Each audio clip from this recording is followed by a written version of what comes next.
സുരക്ഷയുടെ പേരിൽ ആളുകളെ ബുദ്ധിമുട്ടിക്കുന്ന പരാതികളൊക്കെ വരികയാണ്. അപ്പോൾ ഇത്ര ഒരു അപ്പം ഇത് ഉദാഹരിക്കുന്ന അങ്ങയുടെ കാലത്ത് ഇതുപോലെ സുരക്ഷയ്ക്ക് ഏർപ്പെടുത്തിയിട്ടുണ്ടായിരുന്നു എന്നുള്ളതാണ്. എന്റെ കാലത്ത് ഒരു സുരക്ഷയെ ഏർപ്പെടുത്തിയിട്ടില്ല. എനിക്ക് കല്ലേറ് വരെ ഉണ്ടായിട്ടില്ലേ. ജനങ്ങളെ അവിടെ കൂടി നിൽക്കുക, അവരെ പിരിച്ചുവിട്ടില്ല. ഞാൻ എന്റെ കാറ് വരുന്ന സമയത്ത് അവര് കല്ലെറിഞ്ഞു. അവരെ പിരിച്ചുവിട്ടിരുന്നെങ്കിൽ അവിടെ കല്ലേറുണ്ടാകുമോ? ഇല്ലല്ലോ. അപ്പം ജനാധിപത്യത്തിൽ പ്രതിഷേധിക്കാനുള്ള അവകാശം ജനങ്ങൾക്കുണ്ട്. മുഖ്യമന്ത്രിയുടെ സുരക്ഷ വളരെ പ്രധാനമാണ്.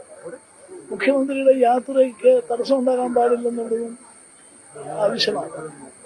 അതുപോലുള്ള കാര്യങ്ങളിൽ പോലീസ് ശ്രദ്ധിച്ചേ പറ്റൂ. പക്ഷെ കരിങ്കൊടി കാട്ടാൻ പറ്റില്ല, കരിങ്കൊടി കാണാൻ പറ്റില്ല. കറുത്ത മാസ്കും പിന്നെ കറുത്ത ഉടുപ്പും ഒന്നും ഉപയോഗിക്കാൻ പറ്റില്ല മുഖ്യമന്ത്രി പങ്കെടുക്കുന്ന യോഗത്തെന്ന് പറയുന്നതിനോട് അതൊരു ജനാധിപത്യ രാജ്യത്ത് ഭൂഷണമാണ്. പ്രതിഷേധിക്കാനുള്ള അവകാശം നമുക്കുണ്ട്. ആ പ്രതിഷേധം പരിധി വിട്ടു പോകാൻ പറ്റില്ല. ഇടതുപക്ഷം പ്രതിപക്ഷത്തിരിക്കുന്ന സമയത്ത് അങ്ങനെയുള്ള പ്രതിഷേധങ്ങളൊക്കെ പരിധി വിട്ടുപോകുകയാണ് ചെയ്തത്. ഇവിടെ അക്രമം കാട്ടുകയോ പൊതുമുഖം നശിപ്പിക്കലോ ഒന്നും ഈ ദിവസങ്ങളിലൊരിടത്തും ഉണ്ടായിട്ടില്ല. അങ്ങനെ പരിപാടിയില്ല. ആ സാഹചര്യത്തില്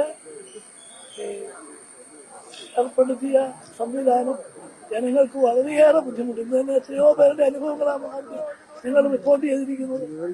അത് നിർഭാഗ്യകരമാണ്. ഇങ്ങനൊരു പോലീസ് രാജ് ഇവിടെ സൃഷ്ടിക്കുന്നത് കേരളത്തിന് പ്രത്യേകിച്ച് ഒരിക്കലും യോജിച്ചതല്ല. നിലവിലുള്ള സുരക്ഷ പിൻവലിക്കണമെന്ന് കോൺഗ്രസ് ആവശ്യപ്പെടുമോ? അല്ല, അത് പരിശോധിക്കേണ്ടത് മുഖ്യമന്ത്രിയാണ്.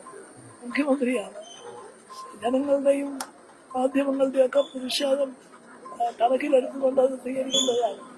ഞങ്ങളതിനെ കുറിച്ചൊന്നും പറയുന്നില്ല. പക്ഷെ മുഖ്യമന്ത്രി കറുത്ത വസ്തുക്കളൊന്നും അദ്ദേഹത്തിന് മുന്നിൽ ഉണ്ടാകാൻ പാടില്ല. ബാഡ്ജ് പറ്റില്ല, മാസ്ക് പറ്റില്ല, കൊട പറ്റില്ല, ഉടുപ്പ് പറ്റില്ല. അതിനെന്താ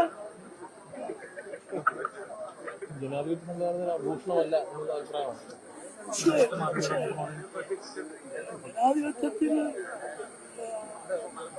ഭൂരിപക്ഷം കിട്ടുന്നവർക്ക് ഭരിക്കാൻ അവകാശമുണ്ട്. അത് ചോദ്യം ചെയ്യാൻ പാടില്ല. അതേ അവസരത്തിൽ ആ ഭരണത്തിലെ നടപടികളോട് വിയോജിക്കാനുള്ള അവകാശം മറ്റുള്ളവർക്കുണ്ട്.